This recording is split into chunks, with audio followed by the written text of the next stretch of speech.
Hey, what's going on? Um, what I want to talk about right now is knowing the difference between lock styling. Well, I'm sorry. Change that. Turn it over. Hey, what's going on? What I want to talk about today is the difference between styling and starting locks. Now, a lot of people are, they want really small locks, they want a handful and everything.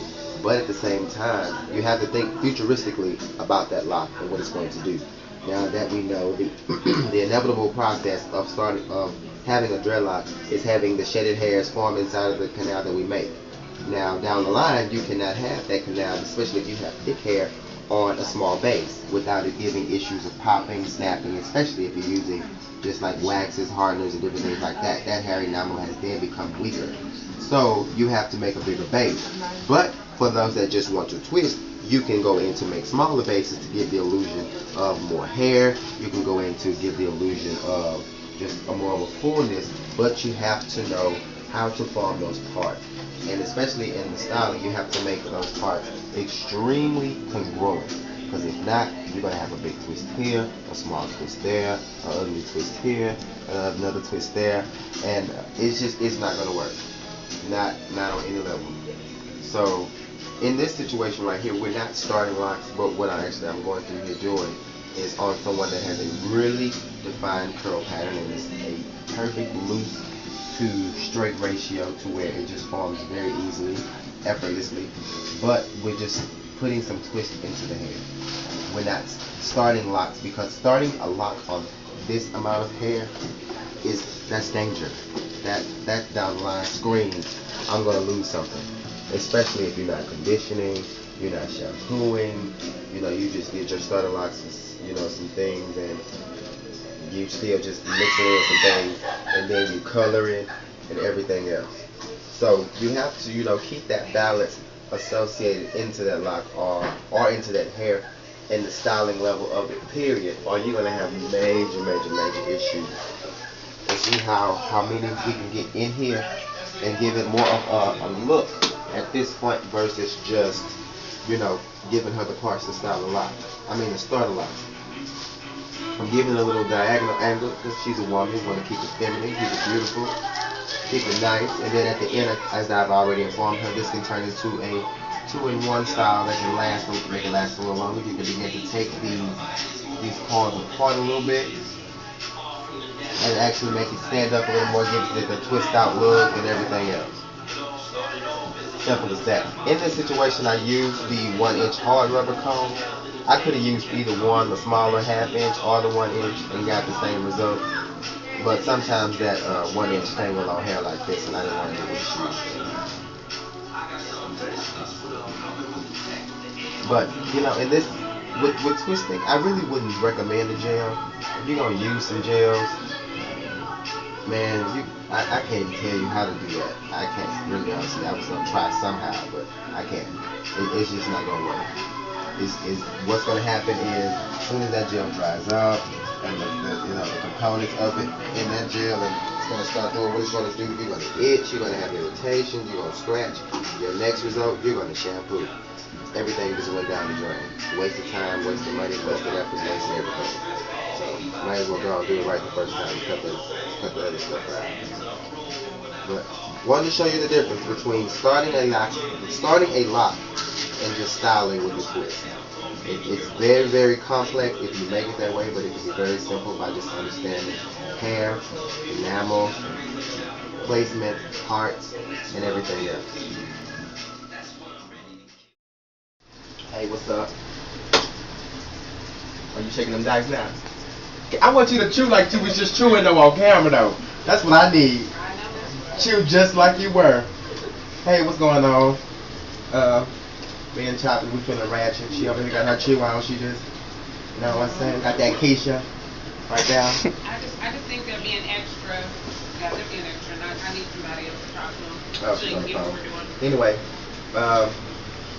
today we're coming to you to talk about when it is time to start palm rolling. Everyone wants to palm roll right off the bat.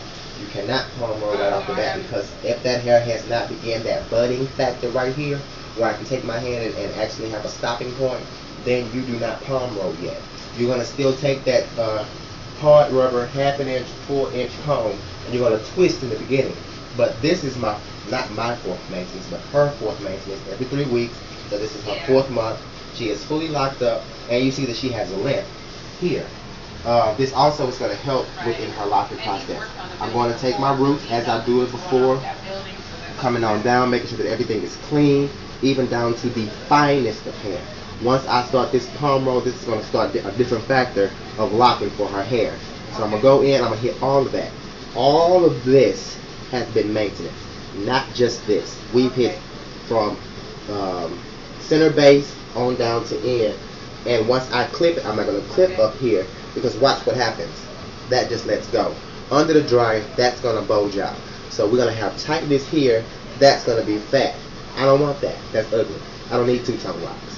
So what we're going to do is clip that all the way down, making sure that we securely clip it twice if need be, 3 times if need be.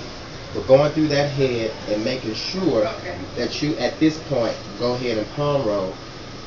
Twisting, I mean, you can still twist it with the comb and get that look if that works better for you, if you know that's a faster turnaround for you. But at this point, I think it's better to palm roll. That lock is going to get hit evenly on the whole angle by just hitting that one time. The whole thing just got touched, not just the roots. Thank you. You also have product on your hands. You have product in your comb. You have product that you've also spread. Hey, that's my mom.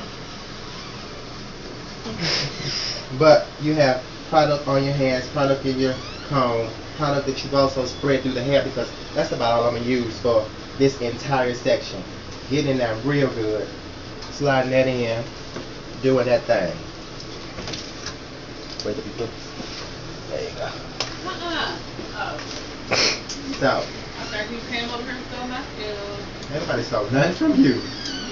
So anyway, making sure that you hit those, even the ones at the bottom of the neck, and like making sure that your lock is congruent. If you have a lock where you have this level, can you see that? Mm-hmm. Really see it. Bam. You see how small that is? As long as that's even and congruent all the way across, you're fine. If you have something that's like that with an end as such, you're not fine. You're in a bad position. Very, very, very bad position. And you need to start doing some repair, like changing them products up. That's the first level of repair I often see that people need. Change that product cabinet, cut it down from $50,000 worth of products to $35. At the most, that's probably all that you should need. $35, $40 worth of product if you're doing this yourself. You go into a salon, you don't need nothing but a scrunchie and a headscarf. Simple as that. And some oil, and your stylist or whomever should be able to give you a good understanding of what's a good oil to use for your process, for your scalp, for your situations. If you know that you have scalp irritations, you're allergic to certain things, don't just sit down and say, I don't know what she did, I'm itching now, my hair's flaking, my scalp is this and all of that. That's not going to work. Not on any level. You'll be right back like we were talking about before. Choppy at Carol's daughter. Just showered. Wet, gross, sticky, stuck, under the table. My mama. Hey, it wasn't my photo girl got you. Yes, it was. She sat there and watched her do it. I watched her. And laughed. It was funny. Okay. That was hilarious. Your mama. That bang she had was hilarious. But hey, you know, that's what we got. So clip these down, making sure that they stay out of your way so that you can see what you're doing. You're not just taking up mountains of glory, putting it in the folks' head. You don't know what you do. I don't. That's why you sitting in somebody else's shop right now. Is that why I'm sitting here? That's why. Or am I waiting for them to hang my own mirror so I can hit my own address? You ain't doing that there. Oh, bless your heart for not paying attention. That's why your room's so small. You're right. And that's why you just came off the floor. I came off the what? The floor. You was out there with the commoners. Whatever.